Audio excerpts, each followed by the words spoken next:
ضلع جالنا کے بھوکردن واقع سرکاری اسپتال میں مجرمانہ لاپرواہی کا مظاہرہ۔ نرس نے ڈیلیوری کی مریضہ کے پیٹ پر جیل کی بجائے لگا دیا تیزاب۔ خاتون اور نومولود محفوظ، سول سرجن نے دیے جانچ کے احکام۔ بڈی لینڈ سوشل گروپ کے بلڈ ڈونیشن کیمپ نے توڑے ماضی کے تمام ریکارڈ۔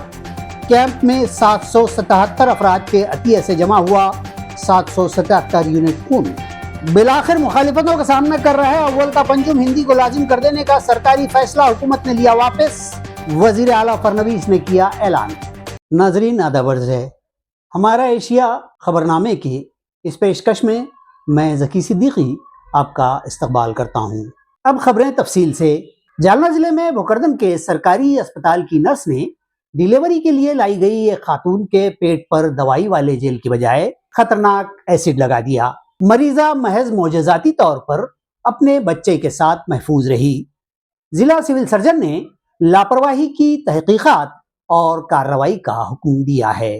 جالنا ضلع کے تعلقہ بھوکردن کے سرکاری دیہی اسپتال میں مجرمانہ طبی لاپرواہی کا ایک حیرت انگیز معاملہ سامنے آیا ہے، جس میں یہاں ڈیلیوری کے لیے لائی گئی خاتون کو علاج کے دوران نرس نے میڈیکل جیلی کی بجائے ایسڈ ہی خاتون کے پیٹ پر لگا دیا، جس سے خاتون جھلس گئی۔ اعلیٰ طبی افسران نے بھی اس واقعے کی تصدیق کی ہے اور معاملے کی سنگینی کو دیکھتے ہوئے تحقیقات کا حکم دے دیا ہے۔ تفصیلات کے مطابق تعلقہ بھوکردن کے کھاپر کھیڑا کی ساکن شیلا بھالےراؤ کو ڈیلیوری کے درد شروع ہو جانے پر بھوکردن کے سرکاری اسپتال میں داخل کرایا گیا تھا۔ وہاں جب ایک نرس نے معمول کے طریقہ کار کے مطابق ڈیلیوری سے پہلے پیٹ پر میڈیکل جیلی لگانے کے لیے ٹرے تیار کیا تو اس نے غلطی سے جیل کی جگہ ایسڈ کا استعمال کر لیا۔ اس کے فوراً بعد شیلا کو جلن کا احساس ہونے لگا اور اس کی جلد جھلس گئی۔ بتایا جاتا ہے کہ یہ سنگین غلطی غالباً کسی صفائی ملازم کی وجہ سے ہوئی ہے، جس نے صفائی کے لیے استعمال ہونے والا تیزاب ادویات کے ٹرے پر رکھ دیا تھا اور نرس نے بغیر چیک کیے ہی شیلا کے پیٹ پر وہی ایسڈ لگا دیا۔ بہرکیف اس حادثے کے باوجود متاثرہ خاتون اور اس کا بچہ دونوں بھی معجزاتی طور پر بچ گئے ہیں۔ اس شدید لاپرواہی کے باوجود شیلا بھالےراؤ نے ایک صحت مند بچے کو جنم دیا ہے۔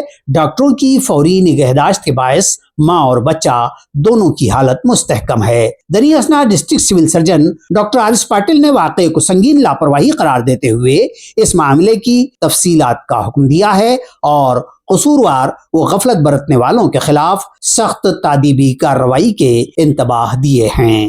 ریاست کے اسکولوں میں اول تا پنجم جماعتوں میں ہندی کی تدریس لازمی کرنے کا فیصلہ حکومت نے واپس لے لیا ہے۔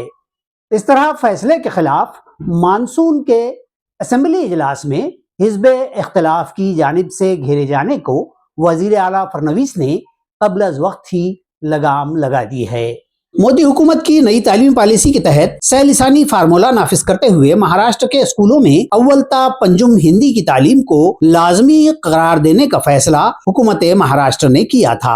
حکومت کے اس فیصلے کو حزب اختلاف کی شدید مخالفت کا سامنا کرنا پڑا، جس کے سبب وزیر اعلیٰ فرنویس نے گزشتہ روز اتوار کو اسمبلی کے مانسون اجلاس سے ایک روز قبل ہی ہندی کو لازم کرنے کا یہ فیصلہ واپس لے لیا، جسے اپوزیشن پارٹیاں اپنی بڑی جیت بتلا رہی ہیں۔ حالانکہ یہ بھی کہا جا رہا ہے کہ فیصلہ واپس لے کر وزیر اعلیٰ نے اپوزیشن سے اسمبلی اجلاس میں حکومت کو گھیرنے کا ایک اہم مدعا چھین لیا ہے۔ واضح ہو کہ ہندی کی تدریس کو اول تا پنجم لازمی کر دینے کے فیصلے کے خلاف ادھو اور راج ٹھاکرے 5 جولائی کو مشترکہ طور پر احتجاج کی تیاری کر رہے تھے۔ اب وزیر اعلیٰ فرنویس نے اول تا پنجم ہندی پڑھانے کے لیے جاری کیے گئے جی آر کو واپس لینے کے ساتھ ہی راجیہ سبھا کے سابق ایم پی نریندر یادو کی قیادت میں ایک کمیٹی تشکیل دی ہے، جو اس بات کا جائزہ لے گی کہ سہ لسانی پالیسی کے تحت مہاراشٹر کے اسکولوں میں کس زبان کو تیسری زبان کے طور پر پڑھایا جائے گا۔ نوجوانوں نے بڈی لینڈ کے معروف خدمتگاروں کے بڈی لینڈ سوشل گروپ کی جانب سے گزشتہ روز ایک نہایت شاندار بلڈ ڈونیشن کیمپ منعقد ہوا، جس کے لیے نوجوانوں کی محنتیں رنگ لائی اور کیمپ کو ریکارڈ توڑ تعاون حاصل ہوا، جبکہ 777 یونٹ خون کا ذخیرہ جمع کیا گیا۔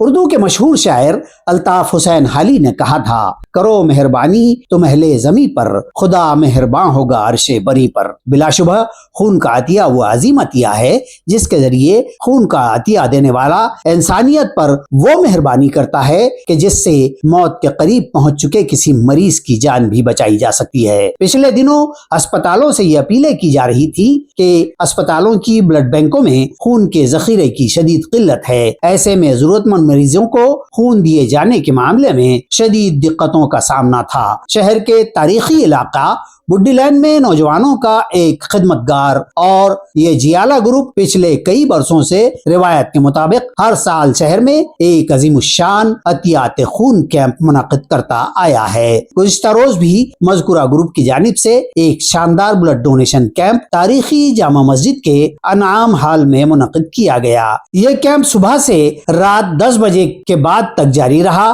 اور بڈی لین سوشل گروپ کی آواز پر خون کے عطیہ دہندگان جوق در جوق یہاں آتے رہے۔ اس کیمپ کے موقع پر عمائدین شہر نے بھی اپنی حاضری درج کروائی، جبکہ گھاٹی اسپتال کے ڈین ڈاکٹر شیواجی سکرے اور دیگر عمائدین نے کیمپ کے منتظمین اور تمام ہی بڈی لین سوشل گروپ کو اس شاندار و کامیاب بلڈ ڈونیشن کیمپ کے انعقاد پر مبارکباد دی ہے اور ان کا حوصلہ بڑھایا ہے۔ ساتھ ہی گروپ کی اس کارگزاری کو دیگر شہریان، نوجوانوں اور تنظیموں و اداروں کے لیے قابل تقلید عمل بتلایا ہے۔ اس کیمپ میں ریکارڈ توڑ 777 یونٹ خون جمع کیا گیا جو گھاٹی اسپتال کے بلڈ بینک میں جمع کر دیا گیا۔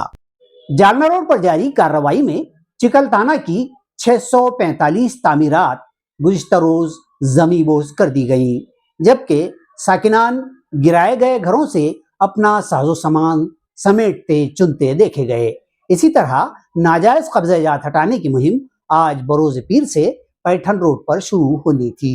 جالنا روڈ کے مصروف ترین ٹریفک کو قابو کرنے کے پیش نظر گزشتہ دنوں سے یہاں سڑک کے اطراف کی ملکیتوں کے انہدام کی کارروائی جاری ہے۔ اس کارروائی میں گزشتہ روز اے پی آئی کارنر تا چکل تھانہ راستے پر من جملہ 645 کچے پکے مکانات و تعمیرات کو ڈھا دیا گیا تھا۔ اتوار کے روز کی اس کارروائی میں یہاں سنجے نگر اور رام نگر کالونی کے پچھلے 18 برس پرانی 2 کمانوں کو بھی ڈھا دیا گیا۔ اس موقع پر بھاری پولیس بندوبست تعینات کیا گیا تھا۔ انتظامیہ نے یہاں واقع مذہبی مقامات کو از خود ہٹائے جانے کے لیے آئندہ 15 روز کی مہلت دی ہے، جبکہ قبرستان پر کی جانے والی کارروائی اور مہاپروشوں کے مجسموں کے لیے ایک آزاد سمیتی مقرر کی گئی ہے۔ اسی بیچ میونسپل کارپوریشن کے ناجائز قبضہ جات ہٹاؤ شعبے کے چیف سنتوش واہوڑے نے جانکاری دی ہے کہ آج بروز پیر پیٹھن روڈ پر تجاوزات و تحویلات ہٹانے کی کارروائی کی جائے گی اور اس کے بعد دوبارہ بابا پیٹرول پمپ تا